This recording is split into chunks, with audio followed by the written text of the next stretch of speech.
was 8 years ago tomorrow that Apple's iPod went on the market, and it forever changed the way the world buys and listens to music. Hard to believe it was 8 years ago. iPods eventually evolved into video players. Now, from this morning's ABC News vault, iPod milestones from the last few years.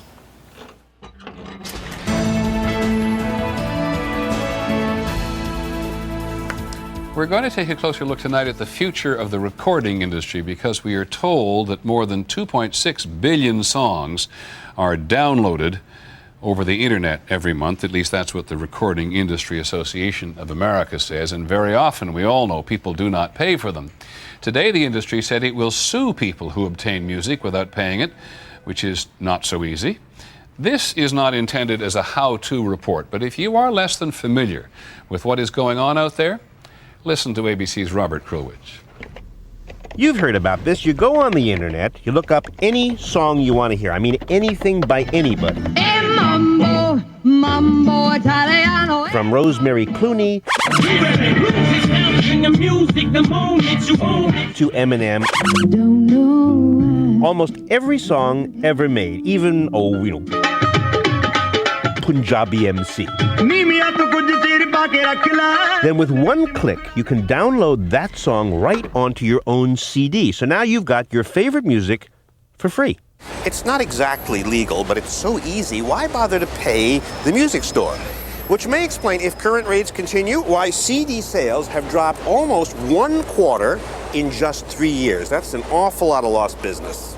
And yet, there are a few record stores that still manage to attract lots and lots of customers, like this one, Amoeba in San Francisco.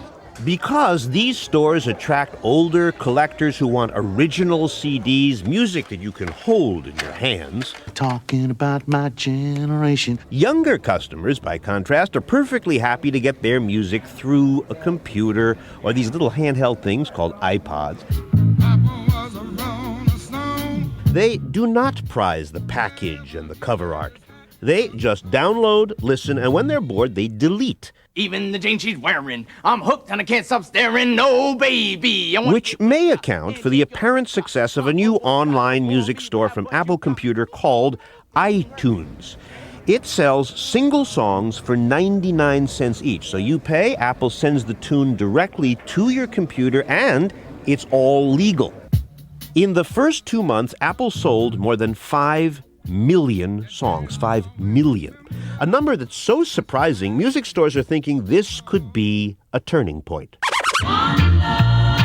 Because if iTunes hits big, and soon music is mostly not in a package and not on a shelf, will people lose the habit of going to stores? I don't know. After 5, 10, 15 years, I'm not sure. Nobody's sure. Even the most successful music stores are wondering, can they survive this?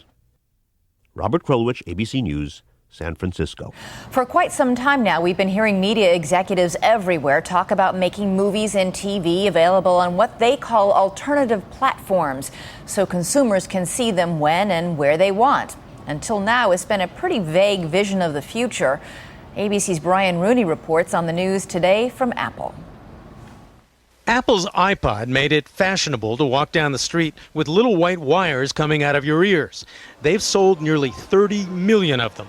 It revolutionized how people buy and listen to music. It's been a huge success for us, and therefore, it's time to replace it. So for Apple, a video iPod, able to play music videos, television shows, and movies, was the logical next step. The new 60-gigabyte iPod, thinner than current models, holds 15,000 songs, 25,000 photographs, and plays 150 hours of video on a color screen. So it's really up to you whether you want music and photos, music and video, but first it's about the music. There is competition. Just yesterday, the Dish Network released its Pocket Dish, with a screen up to 7 inches holding 40 hours of video. Creative Technologies' Zen Vision has been sold for 2 years. The new iPod threatens to do for movies and television what the original did for music. It is unquestionably cool.